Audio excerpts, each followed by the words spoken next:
Мен азыр айта турган сөзім орозо кармагыла, бирөөңөрдү кечиргиле жана сабырдуу болгула. Аллах Таала бааңарды угуучу бенделерин сабырдуу болуп, мына канчалык сабырдуу экенин, сабыр дегенде кезде тилекке каршы биздин кыргыз эли бир гана башыга мусибат, кыйынчылык жеткен кезде, кайгы жеткен кезде сабыр де жок. Ибадатка да, намазга да сабыр керек. Ошо телеэкранын жанында отуруп маселе укканга да сабыр керек. Кээде бир сериал көрсөң, даратың кыстаса, таварсың жарылганча кысып отуруп карайсың. Бирок 5 минуттук 10 минут намазга чыдайсыңбы ошондой? Дуа кылууга чыдайсыңбы? Бул кече дуа кечеси. Дуалар кабыл боло турган кече.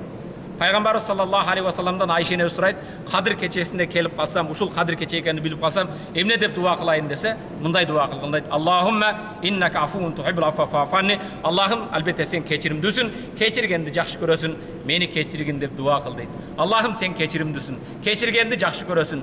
Менин Кыргызстанда жашап жаткан элимдин, имандуу бенделердин күнөөлөрүн кечиргин. Ассаламу алейкум ва рахматуллах. Орозодон кийин адам кайсын кантип өзүн алып жүрүшү керек дейт. Бүгүн макул, орозодон кийин кандай алып жүрүш керек? 30 күн таква деген сабакты үйрөндүң.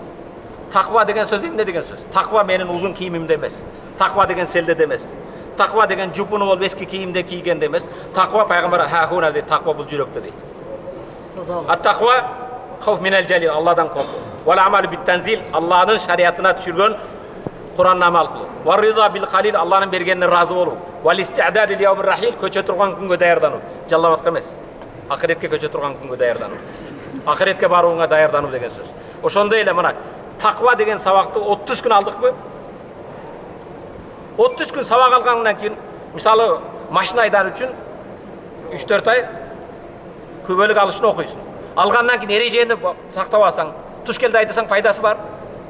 Bir ay takva деген сабакты алгандан кийин калган 11 айда ошондой таква болуп жашап алсаң, анын эмне пайдасы бар?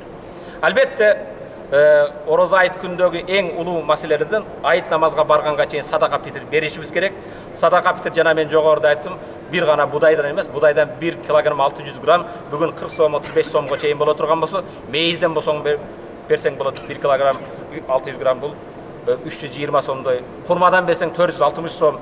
Аллах Таала үчүн бергенде эсептебестен эң жомарт болуп Кудай жолунда бересин. Албетте мечитке алып келип берүүң шарт эмес. Өзүң билген жетим жесир бар, муктаж бар, оорулар бар, карыздар бенделер бар. Өзүңдүн айлана чөйрөңө, өзүң билген жерге алып барып берсең өтө жакшы соо болот. Албетте айт намазга чыккан кезде такбир менен, эрте менен оозуңуздан үйдөн чыккан кезде бир таттуу нерсени жеп чыгышыңыз керек. Бул сүннөт. Таттуу нерсе жеп намазга чыгасыз. Намазга чыккан кезде bir көчө менен барып, келгенде башка көчө менен келиш дагы жакшы. Эмне үчүн десе, көбүрөөк мусулмандарга салам айтып, көбүрөөк мусулмандар бири-бирин куттуктасын дейт. Албетте бул майрамда турган өзгөчө күн. Майрам ким үчүн майрам? Эгер Рамазан айында ибадат кылып, күнөөлөрдөн аргуланып, Рамазан айынан чоң бир таква деген сабакты алып чыккан адамга, ал бул чоң майрам.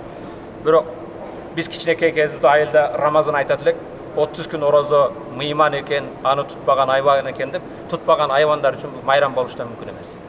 Рахмат.